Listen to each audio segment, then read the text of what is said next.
கணவன் இல்லாத நேரத்தில் வீட்டிலேயே கடவுள் தரிசனத்திற்காக தவம் இருந்தால் மனைவி தவத்தின் கனாகனத்தை உணர்ந்து மெச்சிவிட்டார் கடவுள்.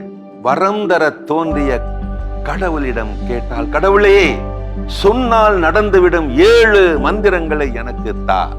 இதோ நீ கேட்ட 7 மந்திரங்கள். இவற்றை நல்வழிக்கு பயன்படுத்து, இல்லாவிட்டால் பின்னால் வருத்தப்படுவாய். சொல்லிவிட்டு மறைந்து விட்டார் கடவுள். 7 மந்திரங்களோடு ஸ்கூட்டியை கிளப்பி மார்க்கெட்டுக்கு போனால், திரும்பும் போது பெட்ரோல் டேங்க் காலியாகி பல்லை காட்ட முதல் மந்திரத்தை உச்சரித்து டேங்கை நிரப்பிக் கொண்டாள். வீட்டுக்கு வந்து காய்கறிகளை ஃப்ரிட்ஜில் அடுக்கும் போது அந்த ஃப்ரிட்ஜ் சின்னதாகப்பட பெரிய சைஸ் ஃப்ரிட்ஜ் வேண்டும் என 2ஆம் மந்திரத்தை உச்சரித்தால் கோபவுடன் கடவுள் தோன்றி எச்சரித்தார், ஏன் இப்படி மந்திரங்களை வீணாக்குகிறாய்? கண்டுகொள்ளவில்லை அவள். அங்கும் இங்கும் அலைந்ததில் அழுக்கு பாத்திரங்கள் அடுக்களையில் அலங்கோலமாக குவிந்து கிடக்க 3ஆம் மந்திரத்தை உச்சரித்து சுத்தப்படுத்தி விளக்கி அடுக்கி வைத்து விட்டார்.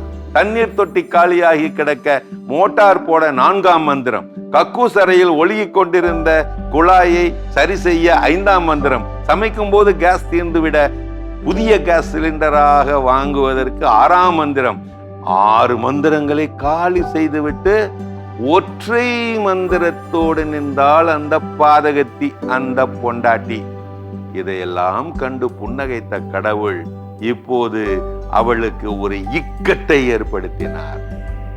ஒரு பக்கம் அவளது குழந்தை உயிருக்கு போராடுகிறது, இன்னொரு பக்கம் அவளுடைய கணவன் உயிருக்கு போராடுகிறான். கையில் இருப்பதோ ஒரே ஒரு மந்திரம்தான். இதுதான் கடவுள் கட்டி எழுப்பி இருக்கின்ற அந்த இக்கட்டு. என்ன செய்ய போகிறாள் அவள்? குழந்தையை காப்பாற்றுவாளா, இல்லை கணவனை காப்பாற்றுவாளா? கைகட்டி வேடிக்கை பார்த்து நின்றார் கடவுள். கலங்காமல், பயமில்லாமல், பதட்டப்படாமல் மனைவியும் வேடிக்கை காட்டி நின்றால் கையில் ஒரே ஒரு மந்திரத்தோடு.